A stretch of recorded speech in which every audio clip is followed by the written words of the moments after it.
Christopher Ryan was asking us, is there a difference between, or what are the differences between regular box pleats and military box pleats?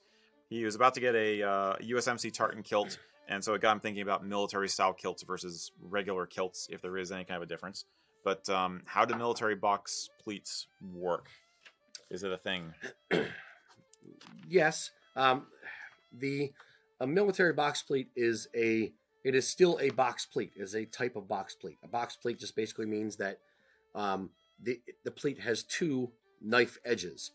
A traditional 8-yard kilt typically is knife pleated, meaning all the pleats go the same direction. The knives, the edge of each pleat, all goes effectively counterclockwise around the body as you look down at yourself. In a box pleat, each pleat has two edges to it. In a regular box pleat, there aren't really official terms. People have kind of globbed onto the term military box pleat, but it's still a box pleat. Okay. In a regular box pleat, the pleats are about, let's say, 2 inches wide, and each one tucks in either direction on either side. So there's two edges going opposite directions. And then inside the depth, they kind of meet the same way inside the back. And we'll have to draw some kind of graphic on this. Yeah, we'll show afterwards. Graphics. Yeah. For a military box pleat, and I'm using my finger quotes, the pleats, and box pleated kilts are typically about 4 yards, right, 4.5 yards. Less yardage in a exactly, box pleat. Because you're stacking up fabric, and it needs to match up in the back as well as in the front. For a military box pleat, as it's kind of been, through wanton usage, been called now, the face of the pleat is 1 inch, so the depth of the pleat is going to be 3.5, 4 inches. If you have 3.5 or 4 inches going one way on an inch face, the other side can only physically be 1 inch deep until it hits that fold, go at the other side of the other knife, go in the other direction.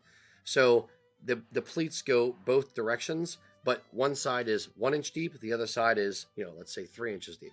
And that goes around the entire kilt. It is much more difficult to do from a kilt making perspective. A lot of companies will actually baste in each one before ironing them, because ironing is the real pain in the butt. Self-censoring there. But ironing the kilts is the real pain in the butt when it comes to box-pleated kilts, whether military or otherwise. But that's the main difference. In a military box pleat, the face of the pleat is going to be 1 inch or less, and one side is much, much deeper than the other.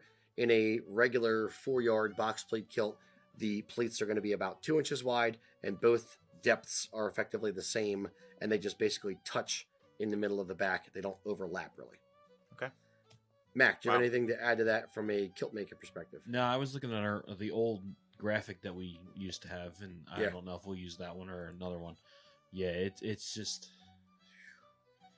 It's a mess. Box pleats are they're tough in the aspect of just ironing them and getting them ironed straight and even is, and you mentioned about basting them, but yeah, that's probably our biggest struggle with them.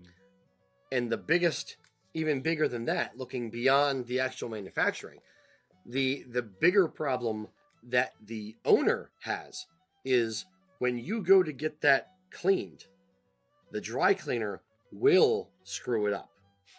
He will put in knife pleats and will destroy the box pleating. They won't sit there and baste every pleat. They're going to basically they're not going to know what happened. It's going to come out of the dry cleaning machine, and they're just going through their normal process of getting things cleaned and ironed and pressed as quickly as possible and out the door. They're going to put it in a clamshell and see, okay, well, the stripe's supposed to be here. The majority of the depth goes this way, and they're going to just kind of press it the best they can and call it done and hand it to you. So a lot of times I've seen multiple military box pleat kilts that have come to us, and someone says literally like, hey, can you fix this? The dry cleaner royally screwed it up because they don't want to baste it. They just want to get it in and out and done for their $12 or $5 charge that they're charging you just to get it through the process. And they're not used to that kind of thing with that level of detail. So I don't like creating military box pleated kilts because they're a pain in the butt. And ultimately you're as a customer, you're probably going to have issues with them in the long run because not many people know how to treat them and clean them and re-iron them when they need to be touched up. Right. So, but military box pleats are not military? Is that what you're saying? No, it's a military... Or it was a military thing? It's the way that some regiments within the British military had their kilts pleated. Not everyone was done like that. Okay. Some of them were knife pleated, some of them weren't. Gotcha. There's no hard and fast rule of everyone exactly like this. What I'm saying is it's a different style of box pleat from a traditional 4-yard box pleated kilt. Right. So people generally recognize that it's not the same thing because it's not 2-inch wide pleats and they're deeper in the depth of the pleat. So they figured, okay, it's not a box pleat, so we have to call it something else. Okay. So it is done. Since they knew some for the military, used it, they used so we call that it term. a military box pleat to differentiate it from a regular. Both are box pleats. So it's a type of box pleat. It's a subset of a subset. Okay. Makes sense? Mac, am I militarily speaking? Yeah, no, I mean, you also see it called as a rolled pleat. You see it. Rolled pleat's different because you don't iron it. Yeah, really. But you do see that term intermittent used back and forth between military box and rolled. Yeah, you do see that a lot, at least from the aspect of an historical line of trying to do, trying to recreate something. Like with my World War I reenacting, like we definitely get into the arguments or the discussions of, well, this unit had this. Well, no, because you have different contractors, and each contractor does it a certain way. Yeah, we've talked about that. So you see within one unit, you see a variety of different things, and we actually had the Black Watch Museum in Perth verify that.